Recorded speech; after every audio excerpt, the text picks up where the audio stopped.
basically they want to know where we stand. We being San Diego County gun owners officially, gun owners radio officially, me personally. They want to know where we stand on open carry versus CCW.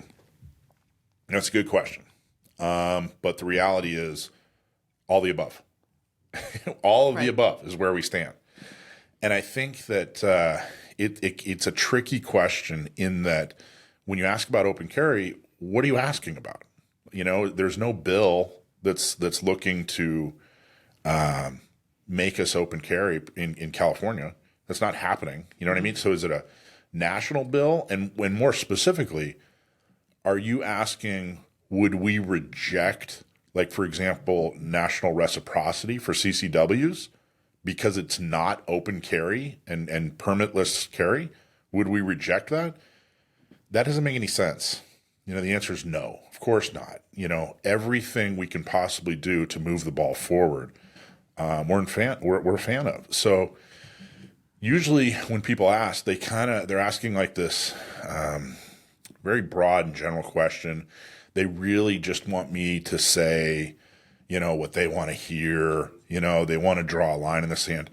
But the reality is, I'm not here to pick apart or whatever. This is Second Amendment, and this is really, really Second Amendment. And we're only going to stand for stuff that's really, really, really, really Second Amendment. The reality is, we couldn't get CCWs in San Diego before 2017. I mean, it was basically impossible. There were about 1,100 people that had one. And rather than sit around and wait for perfect, we decided, hey, let's get this ball moved forward by at least moving CCW forward, So that's what we did. We put pressure on the sheriff, and we made sure that even before Bruin, people could get their CCW in San Diego, and we were successful. And that is a good move. We weren't going to wait around for perfect. We weren't going to kill good in the search for great. And so that's what we did. We said, hey, if this is an avenue, let's go down it. But if you are kind of this philosophically perfect person, you're not going to be happy. But I've also found that the folks that are kind of philosophically perfect, the ones that are asking the questions, well, do you like CCWs? Permission slip from the government. If you like CCWs, then you're not really pro-Second Amendment. Those people aren't doing anything. So I don't really care. You know what I mean? They're just kind of complaining and on the internet. They're not actually accomplishing anything. You can fall back on legal reasons. If you look at the Bruin decision, it was written by the most pro-Second Amendment Supreme Court justice maybe ever, certainly on the court right now. And that's Clarence Thomas. And he even said that, hey, you know what, CCWs are not unconstitutional. Whether I agree with him or not kind of doesn't matter. What matters is that's the parameters we're playing with.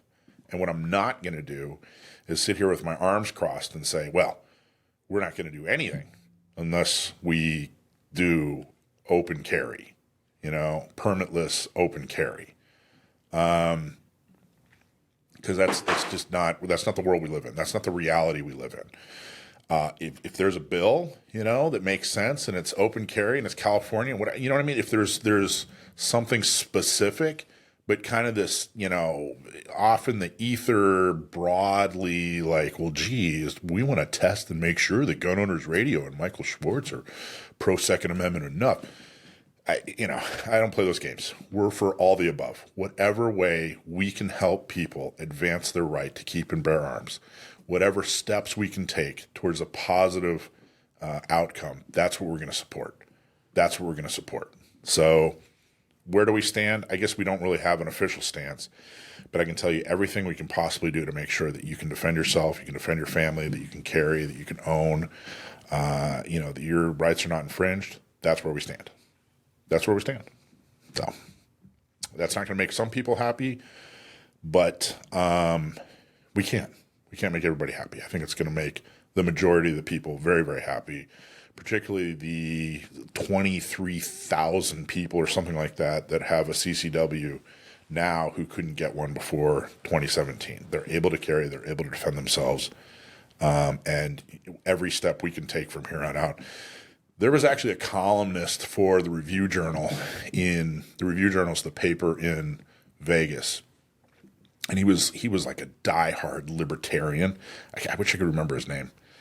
But he wrote one time, it was something like, unless you support an underage black girl buying a machine gun with no ID and no wait period, then you're anti-gun. You know what I mean? And it was like, okay, well, maybe he's got a point, but that's just not the world we live in. Like, we could sit here and like I said, have a smirk on our face and feel great about how pure we are, or we can move the ball forward, and that's what everybody's doing. There's not one lawsuit that's going to win everything back. There's not one elected official that's going to win everything back. There's not one campaign. There's not one donation that's going to win the whole thing. We have to do this incrementally, and there are actual actions that have to be taken. Opinions just aren't good enough. So that's where we're at. Mike, I was just going to say that reminds me of a quote from Winston Churchill. Yeah. Perfection is the enemy of progress. Yeah. When you say That's true. Our stances were for progress, Yeah. right? Yep. Anything that advances our freedoms. It is without compromising our principles. Right. There's at some point you have to look at a proposal, you have to look at a candidate, you have to look at an initiative, and you have to go, hey, does this compromise our principles? It's not perfect, but does it compromise our principles? Which we don't. We've never compromised our principles. So anyway, that's where we stand. I don't know why this suddenly came up. Honestly, I did a couple of Google searches, and for some reason, the last few weeks, this has come up more and more. I don't know what happened or what, but we're very proud of the progress we made on CCWs. We hope to see it continue, and if there's some kind of proposal that regarding permitless carry and or open carry, let's take a look. All right. Okay, so that's all the Q's and all the A's. I really wanted to kind of go into that and talk about it. Smart, professional, incremental progress. That's what we've made. That's what we've seen. That's what works. That's what we're proud to see. I mean, for decades, nothing was happening, and then all of a sudden we're moving in the right direction. It's awesome. All right.